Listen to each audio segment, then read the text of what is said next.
So ya, sesuai judul dan thumbnail kali ini, gue bakalan sebat suara horor. So ya, sesuai judul dan thumbnail kali ini, gue bakalan ceritain hal-hal horor dari cerita temen gue sampai ke gue sendiri yang ngalamin. Dan kayak biasa, gue bakal mulai dari hal-hal yang biasa aja sampai ke yang paling horor. Langsung aja di detier.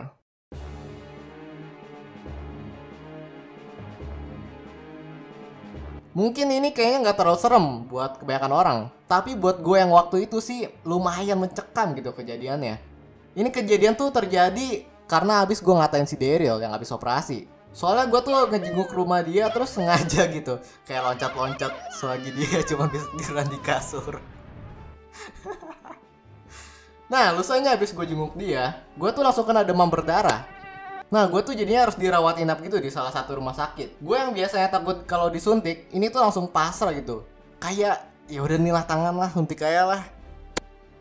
Terus pas udah malam ya, gue tuh tiba-tiba kebangun dan langsung ngeliat ke sekitar. Ternyata nggak ada orang. Waktu itu gue masih positif aja. Mungkin om gue yang jagain gue tuh lagi di kantin. Terus gue yang lagi bosan tuh cuma bisa ngeliatin atap-atap rumah sakit. Dan waktu gue lagi ngeliatin platform rumah sakit itu, gue tuh kayak ngerasa ada yang lewat gitu di depan kamar pasien gue. Tapi harusnya kan kalau ada yang lewat tuh kedengeran suara kakinya. Di situ tuh gue masih mikir positif. Mungkin gue cuma halusinasi.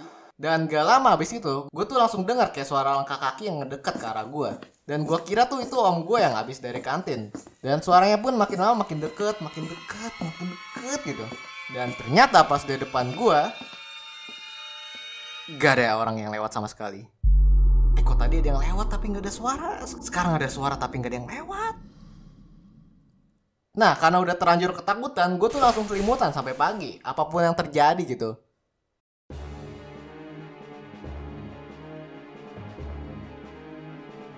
Sebenarnya ini tuh nggak serem-serem amat. Jadi dulu tuh gue sama teman-teman gue ada rencana mau nonton film Conjuring kalau nggak salah. Dan sebenarnya kita tuh kayak nantangin mau, tau nggak sih? Soalnya nontonnya tuh hampir jam 12 malam waktu itu. Dan ya pas kita bertiga pesen tiket tuh bener-bener kaget. Soalnya yang nonton film Conjuring ini tuh cuma ada 5 orang doang. Ditambah kita bertiga jadi 8 lah. Walaupun ada yang nonton selain kita, tapi tetap aja gitu. Dari sekian banyak bangku bioskop yang kosong, yang keisi cuma 8 orang. Nah, pas filmnya mulai tuh sebenarnya kayak biasa aja, berjalan lancar. Sampai pas gua sadar kalau HP gua tuh ternyata jatuh dari kursi bioskop. Weh, Pin. HP gue hilang anjir. Masa di kantong lu kali? Enggak ada, sumpah ini hilang anjir. Jatuh kali di bawah. Pin, tolong Pin, ambilin Pin. Ngeri gue. Pin, ayolah Pin lah. Kita tuh udah temenan dari SMK, Pin. Ya emang kenapa aku udah temenan dari SMK?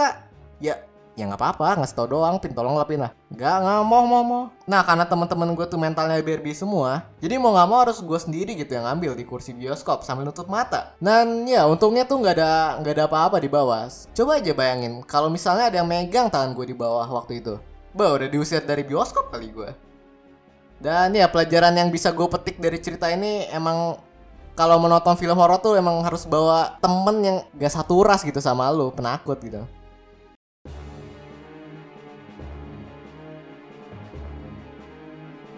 Dan untuk cerita kali ini sebenarnya tuh temen gue yang ngalamin. Jadi dia tuh dulu pernah ngikut temen-temennya buat camping di atas gunung gitu. Nah, temen gue tuh pergi sebentar buat nyari spot pipis yang mantep gitu ya kan. Dan kata dia tuh pengennya sambil pipis sambil ngeliatin sunset. Nah, abis pipis sambil ngeliatin sunset, dia tuh langsung OTW lagi ke tendanya. Tapi karena udah rada gelap dan udah mau malam juga, temen gue ini pun nyasar. Padahal kata dia tuh nyari tempat pipis yang deket-deket tenda dan gak jauh-jauh amat gitu. Tapi pas udah selesai pipis dan dia nyari jalan balik ke tendanya, dia tuh gak nemu-nemu. Sampai dia tuh muter berjam-jam kali di situ doang. Nah, pas temen gue udah kecapean buat nyari jalan balik ke tenda, dia tuh ketemu kakek-kakek. Terus kakek-kakeknya langsung nganterin temen gue ini balik ke pos tendanya lagi.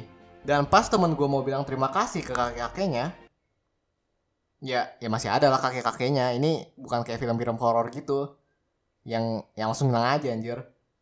Dan ya abis itu temen gue tuh langsung berterima kasih sama kakek-kakeknya.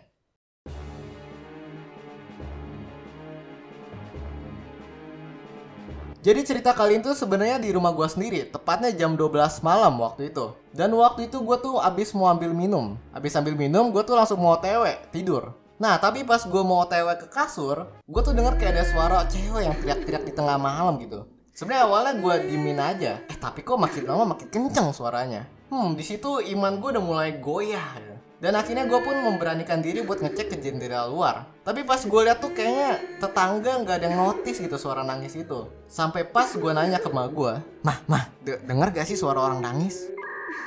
Enggak, emang mau tidur. Berarti cuman gue doang yang denger. Gue pun langsung membawa benda-benda yang sekiranya kalau tuh setan muncul depan muka gue tuh udah siap gitu. Intinya itu malam tuh gue bener-bener nggak tidur sampai matahari terbit. Udah kayak acara peserta uji nyali gitu.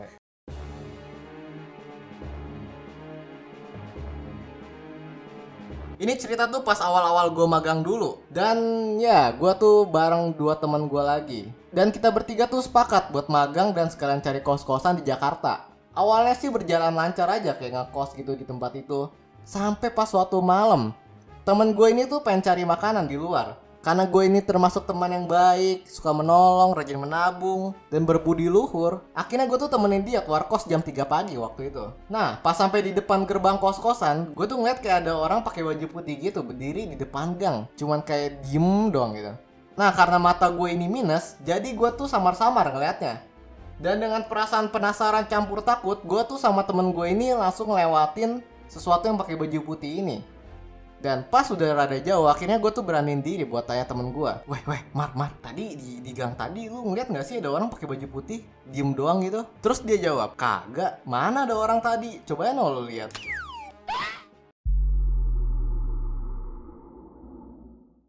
Nah, akhirnya gue tuh langsung ke minimarket buat beli makanan, terus langsung buru-buru balik ke kos-kosan. Dan pas sampai kos-kosan, Pin, gue tadi ngeliat orang pakai baju putih berdiri di depan gang anjir. Terus masa si Mario nggak ngeliat apa-apa? Ya ego emang gue nggak ngeliat. Kalau tiba-tiba nggak ada, jangan-jangan lu berdua diikutin kali. Akhirnya kita bertiga tuh langsung ketakutan sampai nggak tidur semalaman. Pin, lu yakin yang tadi gue lihat bukan orang? Shh, udah ego jangan dibahas.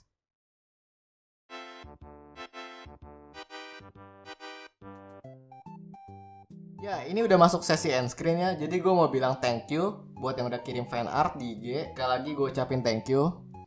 Dan oh iya, karena waktu itu gue lagi sakit dan gak sempet post komunitas, jadi gue taruh aja di sini. Gue collab sama mereka. Silahkan dicek channelnya. Ceritanya juga menarik sama seru-seru juga.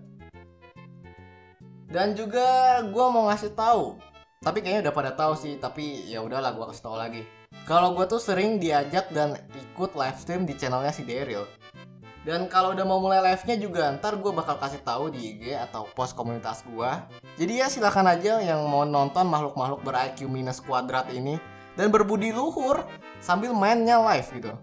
Dan ya, satu lagi ini soal background. Sorry ini kayaknya bakal agak lama. Soalnya gue tuh masih belajar juga nganimasiinnya. Dan gue juga pengen ngubah warna apa ya bilangnya? Warna kardus gue. Jadi kayak lebih cerah. Dan oh iya, buat kalian yang nggak tahu kalau channel ini tuh punya Instagram ya, silahkan follow Instagramnya di link di bawah, gue udah taruh. Jadi kalian bisa tahu gitu info kapan upload atau gue main nama Daryl. Dan ya, kayaknya segitu aja dari gue. Thank you yang udah nonton. Bye bye.